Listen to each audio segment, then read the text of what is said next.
नमस्कार, स्वागत है आप सबका दिन भर की तमाम बड़ी और अहम खबरों के साथ। मैं हूं कवींद्र। शुरुआत हेडलाइन से। लोकसभा में प्रधानमंत्री का ऐलान, संविधान ही देश की असली ताकत, किसी बदलाव की संभावना से इंकार। कहा, देश की तरक्की में सभी का योगदान। जीएसटी पर सहमति की कोशिश तेज, प्रधानमंत्री की कांग्रेस अध्यक्ष सोनिया गांधी और मनमोहन सिंह से मुलाकात। राहुल गांधी ने कहा, 3 मांगे मानने पर ही समर्थन। असहिष्णुता पर राज्यसभा में तीखी नोकझोंक, अरुण जेटली बोले, दोबारा न हो लोकतंत्र को कमजोर करने की कोशिश। विपक्ष ने कहा, पंडित नेहरू को नजरअंदाज करना असहिष्णुता। पंजाब चुनाव से पहले कांग्रेस में अहम बदलाव, अमरिंदर सिंह को प्रदेश कांग्रेस की कमान, अंबिका सोनी संभालेंगी चुनाव प्रचार समिति की जिम्मेदारी। और 3 दिन में सिमटा नागपुर टेस्ट, भारत ने 11 साल बाद दक्षिण अफ्रीका से जीती सीरीज। आर अश्विन बने मैन ऑफ द मैच।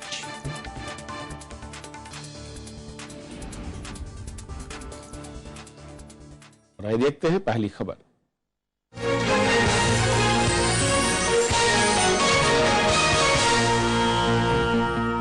प्रधानमंत्री नरेंद्र मोदी ने संविधान में किसी भी तरह के बदलाव के इरादे से इनकार किया है। लोकसभा में संविधान के प्रति प्रतिबद्धता पर बोलते हुए उन्होंने कहा कि संविधान हमें बांध कर रखता है।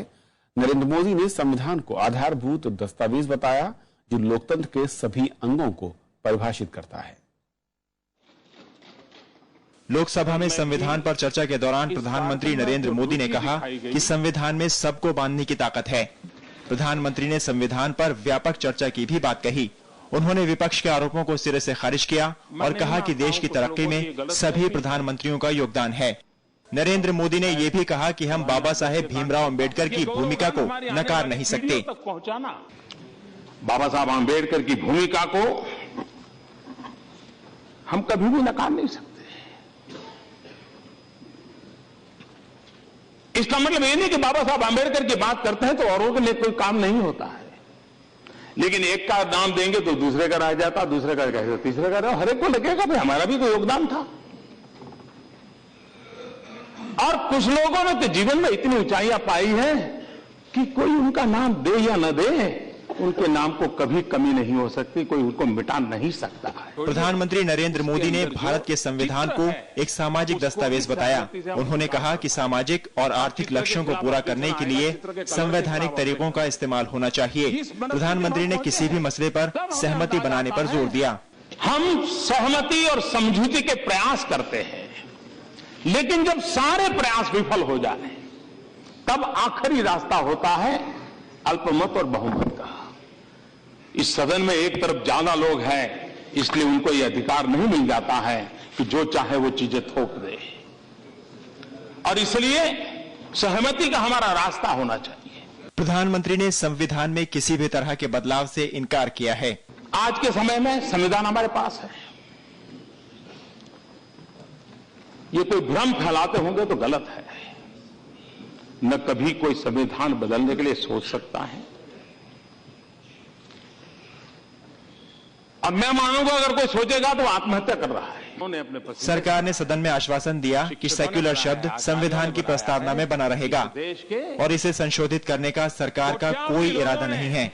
बाबा साहेब भीमराव अंबेडकर की 125वीं जयंती वर्ष में संविधान के प्रति प्रतिबद्धता पर चर्चा गुरुवार को शुरू हुई थी। श्याम सुंदर, राज्यसभा टीवी। तो लोकसभा में जो चर्चा हुई और इसके आखिर में प्रधानमंत्री ने जवाब दिया, उस पर और बातचीत करेंगे। हमारे साथ जनसत्ता के पूर्व संपादक ओम थानवी जी हैं। ओम थानवी जी, बहुत बहुत स्वागत है आपका हमारे साथ जुड़ने के लिए।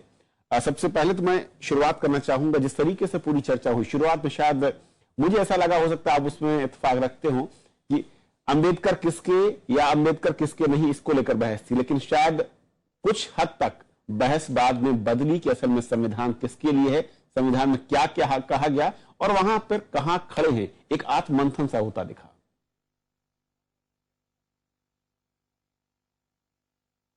देखिए, ये कोशिश तो जो है आज से नहीं शुरू हुई है, और जब से अंबेडकर भारतीय राजनीति में दिनों दिन और ज्यादा प्रासंगिक होते चले गए।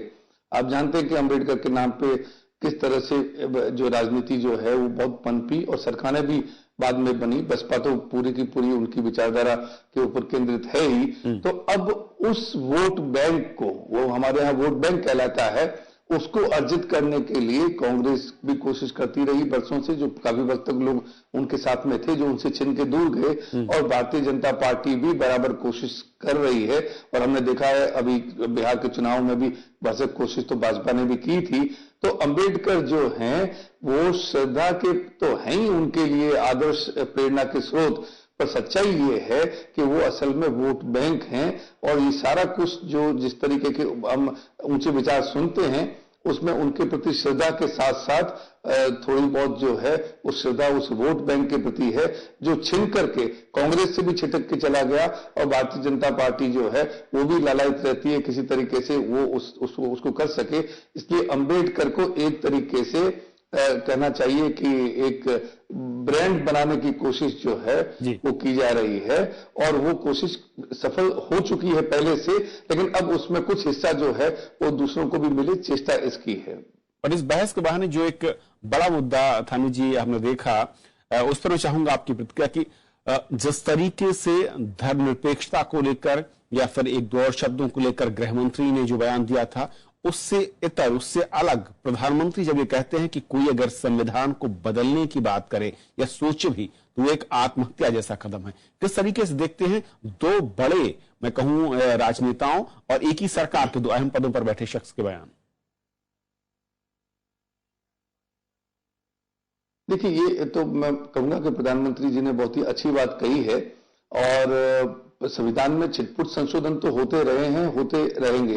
उसको कभी भी बिल्कुल वेद वाक्य की तरह न तो संविधान के निर्माताओं ने हमारे सामने रखा था, दर्जनों जो हैं वो संशोधन हो चुके हैं। जो प्रधानमंत्री का आशय था वो ये था कि संविधान को इस तरीके से छेड़छाड़ करना, जैसा कि हमने देखा कि इंदिरा गांधी के वक्त में हुई है, इस किस्म की छेड़छाड़ जो है क्या दोबारा संभव है या इस सरकार का कोई इरादा है? मेरे ख्याल में इस तरह की बात न तो किसी ने उन पे आक्षेप अब तक लगाया है, पर उन्होंने अपनी तरफ से इस बात को कहा तो अच्छा ही किया, क्योंकि संविधान के प्रति और सरकार की तरफ से एक जो चीज मजबूत होती है। और जो राजनाथ सिंह जी ने कहा था वो बात बिल्कुल अलग थी। वो जो दूसरा असहिष्णुता का जो विवाद चला आता है उसमें उन्होंने कहा था धर्म और पंथ। मेरा मानना यह है कि बहुत ही मामूली और बारीक जिसको कहना चाहिए कि बात इस अर्थ में है कि मूल संविधान तो अंग्रेजी में लिखा गया था। उस अंग्रेजी शब्द का अनुवाद बाद में आपने धर्मनिरपेक्ष नहीं किया, पंथ निरपेक्ष किया, और बाद में धर्मनिरपेक्ष शब्द चलन में आ गया। भाव तो यही है कि आप धर्मों के आधार पर लोगों से भेदभाव नहीं करेंगे। असल में चीज वहां है। अब उससे धर्म शब्द हटा करके अगर आप पंथ शब्द का इस्तेमाल करेंगे तो मेरा कहना है कि भावना तो संविधान की वही रहती है, क्योंकि ये देश जो है वो बहुधर्मी है और सभी के प्रति आप के मन में आदर का भाव रहे और निरपेक्ष ढंग से आप अपने अपने धर्मों का पालन करते रहें। ये धर्मनिरपेक्षता है। पंथ निरपेक्षता कहने से क्या बड़ी उपलब्धि हासिल होती है, मुझको नहीं समझ आता। जी ओम थानवी जी, बहुत बहुत शुक्रिया इस पूरे मसले पर हमारे साथ। सिवाय इसके कि संविधान में उनका कहना है कि अनुवाद में पंथ निरपेक्ष लिखा गया है, वो एक अनुवाद की तरफ उन्होंने ध्यान दिलाया है। वो अनुवाद है, इस बात का ख्याल रखना चाहिए। वो मूल इबारत नहीं है, लेकिन फिर भी उस अनुवाद को मान भी लें और शब्द को दोबारा आप चलाने की चेष्टा करें, उससे हासिल क्या होगा ये जो है मुझे इसकी उपलब्धि नहीं समझ में आती है। जी थानवी साहब, वक्त की कमी है, माफी चाहूंगा। फिलहाल बहुत बहुत शुक्रिया हमारे साथ जुड़ने के लिए। ये थी हमारी पहली खबर। छोटा सा ब्रेक के उस पार दिन भर की दूसरी बड़ी खबर।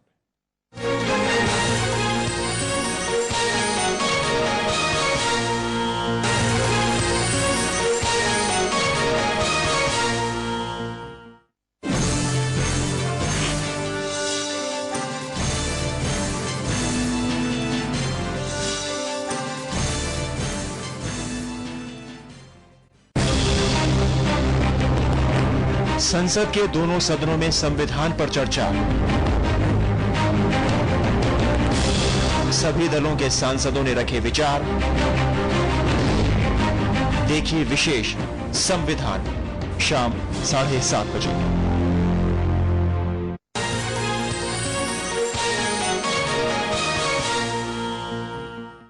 राज्यसभा में संविधान पर चर्चा के दौरान असहिष्णुता का मुद्दा छाया रहा। नेता सदन अरुण जेटली ने विपक्ष में देश में बढ़ते असहिष्णुता के आरोप को सिरे से खारिज कर दिया। चर्चा के दौरान अरुण जेटली ने कहा कि लोकतंत्र को फिर से कमजोर नहीं किया जाना चाहिए। उन्होंने कहा कि बाबा भीमराव अम्बेडकर की वजह से भारत में लोकतंत्र है। वहीं नेता प्रतिपक्ष ने सरकार पर पंडित नेहरू समेत दूसरे नेताओं को नजरअंदाज करने के आरोप लगाए।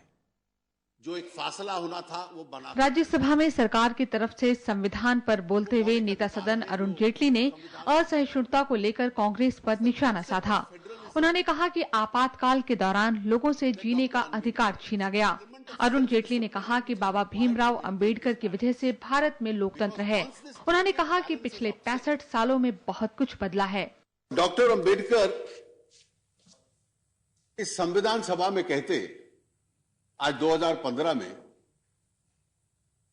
आर्टिकल 44, ये कोई हम नहीं लाए, the state shall endeavour to secure for the citizens a uniform civil code throughout the territory of India. So if Dr. Ambedkar had today stood up and proposed this provision, how would this house have reacted to it? Arun Jaitley ने अनुच्छेद 356 का उल्लेख किया और आरोप लगाया कि कांग्रेस ने इसका इस्तेमाल कर संघीय ढांचे को कमजोर किया। उन्होंने स्वतंत्र न्यायपालिका को संविधान की बड़ी देन बताया। One great aspect of it has been that after misusing it several times during one party rule at the center, the misuse of Article 356 in India has gradually been phased out. नेता प्रतिपक्ष गुलाम नबी आजाद ने कहा कि संविधान निर्माण में बाबा साहेब अंबेडकर के अलावा कई और लोगों ने भी योगदान दिया, लेकिन चर्चा में उनका जिक्र नहीं किया गया। पिछले 60 साल से कोशिश की जा रही है और 1.5 साल से विशेष तौर पे कोशिश की जा रही है, निरंतर कोशिश की जा रही है। आज तक सदन से बाहर हो रही थी, आज सदन के अंदर हो। किस तरह से नेता सुभाष चंद्र बोस को, सरदार पटेल को, जवाहरलाल नेहरू को लड़ाया जाए। वो जिंदा नहीं, लेकिन मरने के बाद भी इनको लड़ाना चाहते हैं। किस तरह से इनके नाम पे अलग अलग राजनीति ओनरशिप लिया जाए। संविधान पर बहस मौजूदा राजनीतिक पृष्ठभूमि में हुई। इस बहस में सामाजिक न्याय, आर्थिक बराबरी और कई मुद्दों पर व्यापक चर्चा हुई, लेकिन बहस में असहनशीलता का मुद्दा ही छाया रहा। कृति मिश्रा, राज्यसभा टीवी। संविधान पर चर्चा के दौरान सांसदों ने कई अहम मसले उठाए। चर्चा के दौरान संविधान में दिए अधिकारों का जिक्र किया गया। वहीं सीपीएम ने निजी क्षेत्र में आरक्षण की मांग की। चर्चा के दौरान समाजवादी पार्टी सांसद रामगोपाल यादव ने संविधान की विशेषताओं का जिक्र करते हुए कहा कि संविधान में सभी के अधिकारों का उल्लेख है। वहीं टीएमसी सांसद सुखेंदु शेखर रॉय ने संवैधानिक संस्थाओं को संविधान के दायरे में काम करने की बात कही। जेडीयू सांसद शरद यादव ने शिक्षा के गिरते स्तर पर चिंता जताई। क्या हम संविधान निर्माताओं की मंशा के अनुकूल चले हैं? क्योंकि संविधान, किसी भी देश का संविधान उस देश के लिए एक रास्ता बताता है कि हमें किस दिशा में चलना है, कैसे चलना है। देश की सरकार कैसे बनेगी, सरकार के अधिकार क्या होंगे, सरकार के विभिन्न अंगों के अधिकार क्या होंगे, उनके आपसी रिश्ते कैसे होंगे और जनता और सरकार के बीच किस तरह के रिश्ते होने चाहिए और किस तरह से उनको इम्प्लीमेंट किया जाए।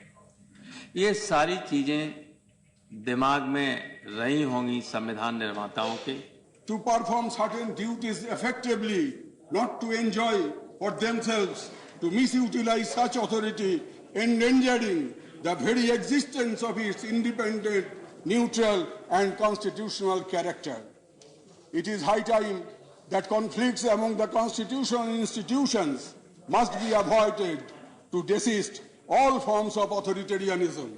चाहे वो कन्नड़ के हैं, चाहे केरल के हैं, मलयालम के हैं, चाहे वो गुजराती के हैं, किसी भाषा के ले लीजिए, जो भारतीय भाषा है उनके बीच, उनके द्वारा जो पढ़ने वाले बच्चे हैं, आज सबसे बड़ी समस्या ये हो गई कि आप कहते पढ़िए, लेकिन पढ़ने वाले लोग जो हैं, और वो भी भाषा स्कूल में बच्चे पढ़ने वाले जो लोग हैं, उनकी हालत ये है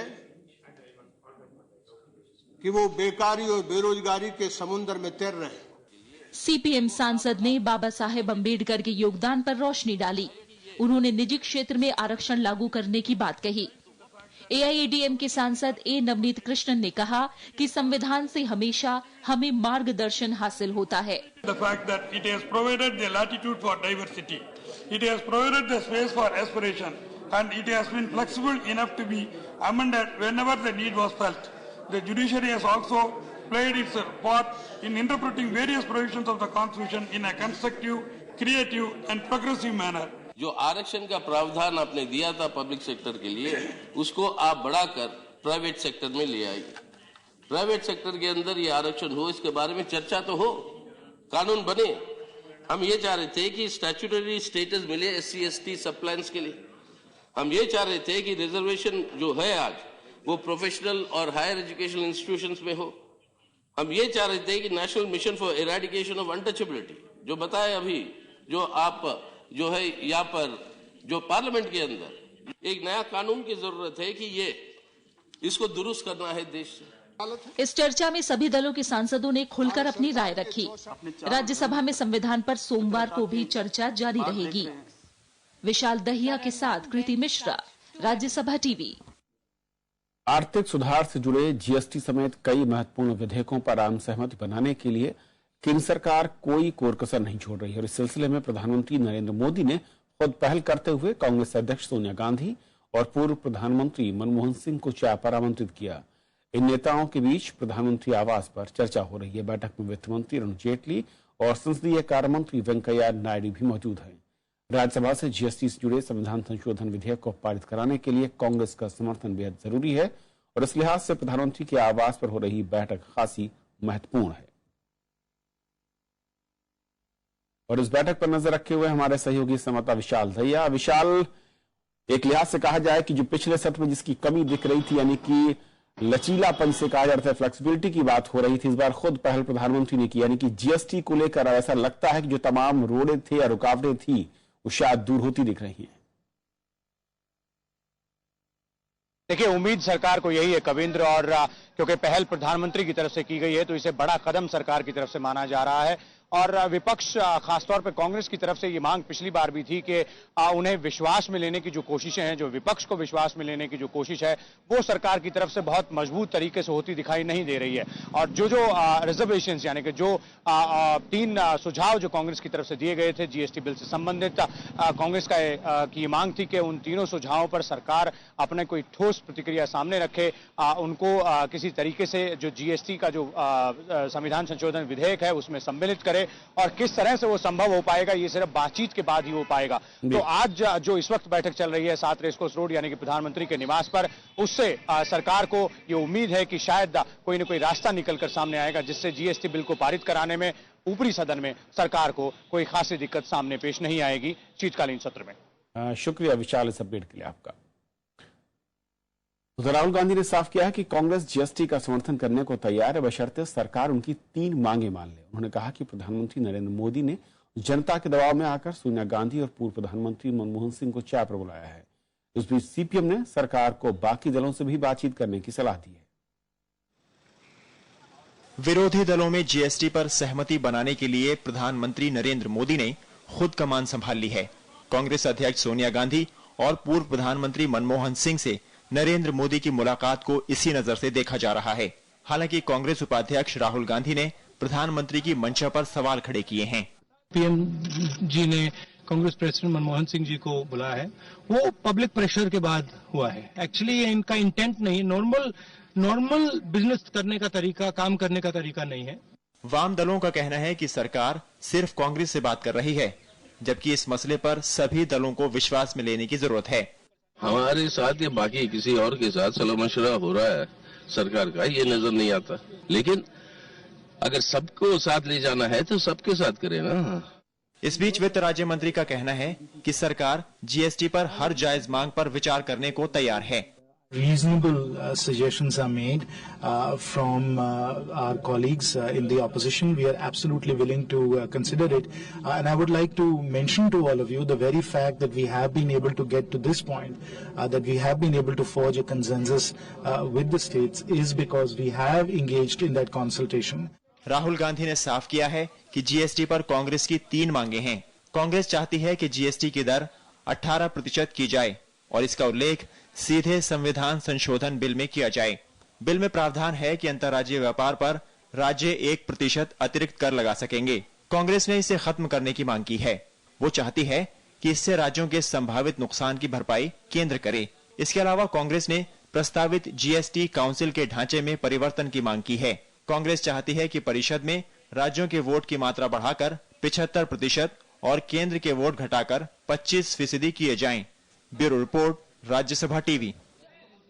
पंजाब के पूर्व मुख्यमंत्री कैप्टन अमरिंदर सिंह को पंजाब कांग्रेस का अध्यक्ष बनाया गया है। कल कांग्रेस अध्यक्ष सोनिया गांधी ने पूर्व प्रदेश अध्यक्ष सरदार प्रताप सिंह बाजवा का इस्तीफा स्वीकार कर लिया।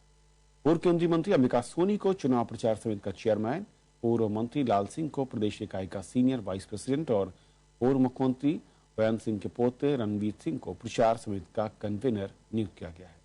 पंजाब में 2017 में विधानसभा चुनाव होंगे। आपको जिम्मेदारी दी जाती है? ये पता नहीं, है तो नहीं मालूम, लेकिन यस रेजिग्नेशन तो हमारे सीएलपी लीडर और पीसीसी लीडर ने कल दे दी है। हिमाचल प्रदेश के मुख्यमंत्री वीरभद्र सिंह के खिलाफ प्रवर्तन निदेशालय ने समन जारी किया है। वीरभद्र सिंह और उनके सहयोगियों को मनी लॉन्ड्रिंग के मामले में एजेंसी के सामने पेश होना होगा। इससे पहले ईडी ने वीरभद्र सिंह के खिलाफ मनी लॉन्ड्रिंग का मामला दर्ज किया था और जांच में यह पता लगाने की भी कोशिश हो रही है कि साल 2009 और 11 में वीरभद्र और उनके परिवार के सदस्यों के पास आय से अधिक संपत्ति कहां से आई। कोर्ट ने पूर्व दूरसंचार मंत्री दयानिधि मारन को सीबीआई के सामने पेश होने का आदेश दिया है। मारन को 6 दिन के अंदर पेश होना होगा और ये अवधि 30 नवंबर से शुरू होगी। कोर्ट ने अपने आदेश में कहा है कि मारन जांच में सीबीआई को सहयोग करेंगे। सुबह 11 बजे से लेकर 5 बजे तक उनसे पूछताछ की जा सकती है। मारन पर आरोप है कि उनके घर पर 300 से अधिक हाई स्पीड वाली टेलीफोन लाइनें लगाई गई थीं और उनके भाई कलानिधि के सन टीवी चैनल को अपलिंक करने की सुविधा दी गई थी। तमिलनाडु में बारिश से फिलहाल राहत मिलती नहीं दिख रही। चेन्नई समेत राज्य के कई भागों में बारिश जारी है और मौसम विभाग के मुताबिक अगले 2 दिन तमिलनाडु के तटीय इलाकों और पुडुचेरी में भारी बारिश हो सकती है। राज्य में हाल ही में हुई बारिश से मरने वालों की संख्या बढ़कर 184 हो गई है और बाढ़ से नुकसान का आकलन करने पहुंचे 9 सदस्यीय केंद्रीय दल ने आज सबसे ज्यादा पीड़ित कुडालूर जिले का दौरा किया। इस बीच सीपीआईएम सांसद डी राजा और सीपीएम सांसद टी.के. रंगराजन ने प्रधानमंत्री से मुलाकात कर राज्य में पुनर्वास के लिए तत्काल 2000 करोड़ रुपए की राशि आवंटित करने की मांग की है।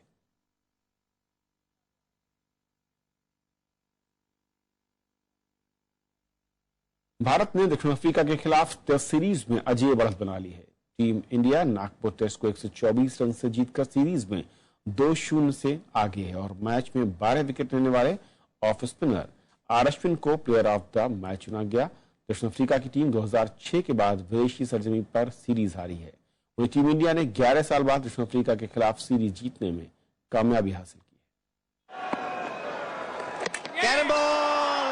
भारतीय स्पिनरों ने 9 साल बाद दक्षिण अफ्रीका को विदेशी सरजमी पर टेस्ट सीरीज हारने पर मजबूर कर दिया। अफ्रीकी टीम के बल्लेबाज स्पिनरों के सामने बेबस नजर आए। तीसरे दिन ही नागपुर टेस्ट को जीतकर भारत ने सीरीज में 2-0 की अजेय बढ़त बना ली है। 310 रनों के लक्ष्य का पीछा करते हुए दक्षिण अफ्रीका की पूरी टीम 185 रनों पर ही सिमट गई। टीम इंडिया की जीत के हीरो रहे off spinner R Ashwin. Ashwin ने दूसरी पारी में 7 विकेट चटकाए। इस तरह से पूरे मैच में अश्विन के खाते में 12 विकेट गए। भारतीय स्पिनरों ने दक्षिण अफ्रीका की दोनों पारियों में सभी विकेट अपने नाम किए। मैच में रविंद्र जडेजा और अमित मिश्रा ने 4-4 विकेट लिए। All three bowling well. In Indian conditions is obviously an advantage and a threat for the opposition. So I'm really happy all three are in rhythm and really happy for Jadeja. Because he's making a comeback and the way he's bowled and the way he's looked confident with the bat as well. They've also managed to find some difficulty. So yeah, there might be something, but when you look at it in perspective, I don't think there was much in it. The quality of the Indian spinners certainly exceptional in these conditions, and you got to give it to them. Match के आंकड़ों पर बात करें तो भारत ने पहली पारी में 215 रन बनाए, जबकि दक्षिण अफ्रीकी टीम सिर्फ 79 रनों पर ढेर हो गई। इस तरह से टीम इंडिया पहली पारी में 136 रन की बढ़त लेने में कामयाब रही। दूसरी पारी में भारत ने 173 रन बनाए, वहीं अफ्रीकी टीम 185 रन पर सिमट गई। सीरीज का आखिरी टेस्ट 3 दिसंबर से दिल्ली में खेला जाएगा। Bureau report, Rajya Sabha TV. इस बुलेटिन में भी इतना ही। नमस्कार।